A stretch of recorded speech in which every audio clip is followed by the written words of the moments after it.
First adjustment is closing stock. Closing stock के दो effect, first effect trading account में credit side, दूसरा effect balance sheet में asset side. Outstanding expense, अब हमें वो देखना है कि ये एक्सपेंस ट्रेडिंग अकाउंट का है या पीएनएल का है। अगर ट्रेडिंग अकाउंट का एक्सपेंस है तो ट्रेडिंग अकाउंट में डेबिट साइड रेस्पेक्टिव एक्सपेंस में ऐड करेंगे और दूसरा इफेक्ट बैलेंस शीट में लायबिलिटी साइड। सो आज इस लेक्चर में हम सारे एडजस्टमेंट्स रिवाइज करेंगे। मैं आपका एक टेस्ट भी लूँगा, 5 एडजस्टमेंट्स रोज याद करने हैं ताकि सारे आप याद कर पाओ, एक साथ एक दिन में तो नहीं होंगे, ठीक है। सो आउटस्टैंडिंग एक्सपेंस ट्रेडिंग का है तो ट्रेडिंग अकाउंट में डेबिट साइड, और पीएनएल का एक्सपेंस है तो पीएनएल में डेबिट साइड रेस्पेक्टिव एक्सपेंस में ऐड करेंगे, दूसरा बैलेंस शीट में लायबिलिटीज। सो आउटस्टैंडिंग एक्सपेंस का मतलब होता है कि पैसा देना बाकी है, पैसा पे करना बाकी है, तो वो लायबिलिटी हो जाती है। आपको किसी को पैसा देना है, ये लायबिलिटी है, और किसी से पैसा लेना है, पैसा आने वाला है या पैसा मिलने वाला है, तो वो एसेट्स हो जाते हैं। आउटस्टैंडिंग एक्सपेंस का एक एग्जांपल है आउटस्टैंडिंग सैलरी। समझो आज 31 मार्च हो गई और हमने मार्च महीने की सैलरी वर्कर्स को पे नहीं की, अब अप्रैल स्टार्ट हो गया। भले आप 5 अप्रैल को सैलरी दो, लेकिन वो ईयर तो नेक्स्ट ईयर काउंट हो जाएगा ना। सो हमें मार्च में ही सैलरी दे देनी चाहिए थी, बट नहीं दी, बुक्स क्लोज हो गए, तो अब उसका एडजस्टमेंट करेंगे। सो एडजस्टमेंट्स हैं क्या? एडजस्टमेंट वही हैं जो एंट्रीज हमारी रिकॉर्ड करना रह गई है या अनरिकॉर्डेड एंट्रीज होती हैं ना, वो एडजस्टमेंट्स बन जाते हैं, ठीक है। क्लियर हुआ? So outstanding salary, March month की सैलरी देना बाकी है, तो प्रॉफिट एंड लॉस अकाउंट में डेबिट साइड सैलरी में ऐड करेंगे एंड बैलेंस शीट में liability side.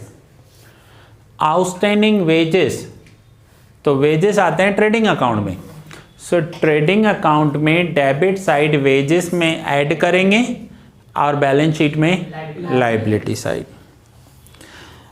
Then prepaid expenses, prepaid expense outstanding expense का बिल्कुल ऑपोजिट होता है।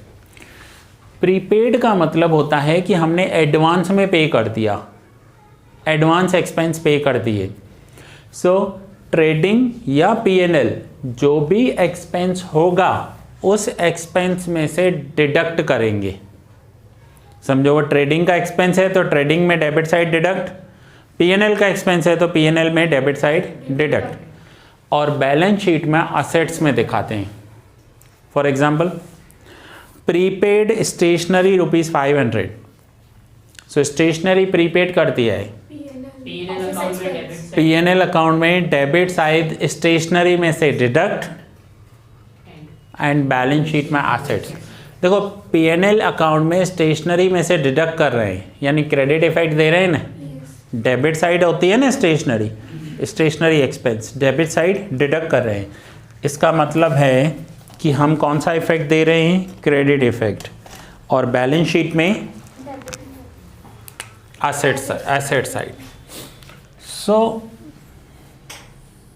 मैं रफली बना रहा हूँ, ड्रॉ कर रहा हूँ।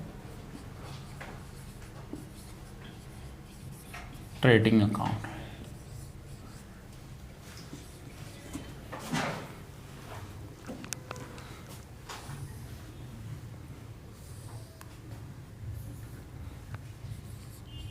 Profit and loss account and balance sheet.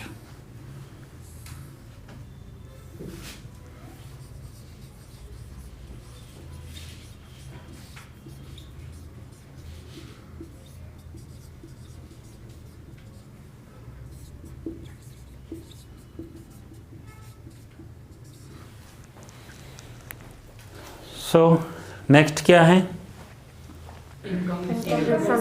Income receivable यानी पैसा आना बाकी है, पैसा मिलने वाला है। एक तो एसेट्स है और इनकम पीएनएल में कहाँ होती है?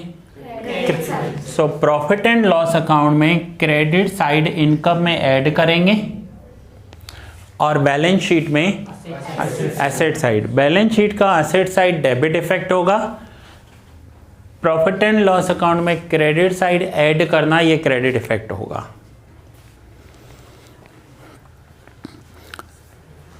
इंटरेस्ट ऑन कैपिटल, यही है ना next? Income received in advance रह गया, ठीक है। Income received in advance, advance में इनकम रिसीव्ड हुई है तो लाइबिलिटी है। एक तो बैलेंस शीट में लाइबिलिटी, पीएनएल में क्रेडिट साइड रेस्पेक्टिव इनकम में से डिडक्ट करेंगे। अगर लाइबिलिटी में यहाँ दे रहे हैं यानी क्रेडिट इफेक्ट हमने कर दिया, तो यहाँ पर अगर ऐड करेंगे तो दोनों क्रेडिट इफेक्ट हो जाएंगे, यहाँ डिडक्ट करना पड़ेगा। ये डिडक्ट कर रहे हैं यानी डेबिट इफेक्ट दे रहे हैं हम लोग। Next, interest on capital firm के लिए एक्सपेंस होता है। So profit and loss account में डेबिट साइड, बैलेंस शीट में लाइबिलिटी साइड कैपिटल में ऐड करते हैं। तो देखो दोनों इफेक्ट दिए हुए हैं, इंटरेस्ट ऑन कैपिटल। सो एक ये आज हमने 6 इफेक्ट्स को समझा कि पेज नंबर 162 पर जो 6 इफेक्ट्स दिए हुए हैं, ये 6 इफेक्ट्स मैंने आपको एक्सप्लेन किए। ये 6 इफेक्ट्स एक बार रिवाइज कर लो फिर से, एंड अभी के अभी मैं आपसे टेस्ट लूँगा, ठीक है।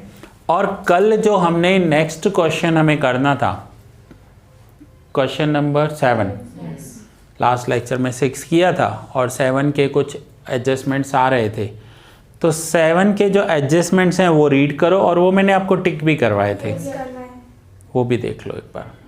सो इसका मैं अभी आपका एक टेस्ट ले रहा हूँ, उसके बाद हम नेक्स्ट लेक्चर में सम करेंगे। इस लेक्चर में तो आपसे टेस्ट ही लूँगा, ठीक है।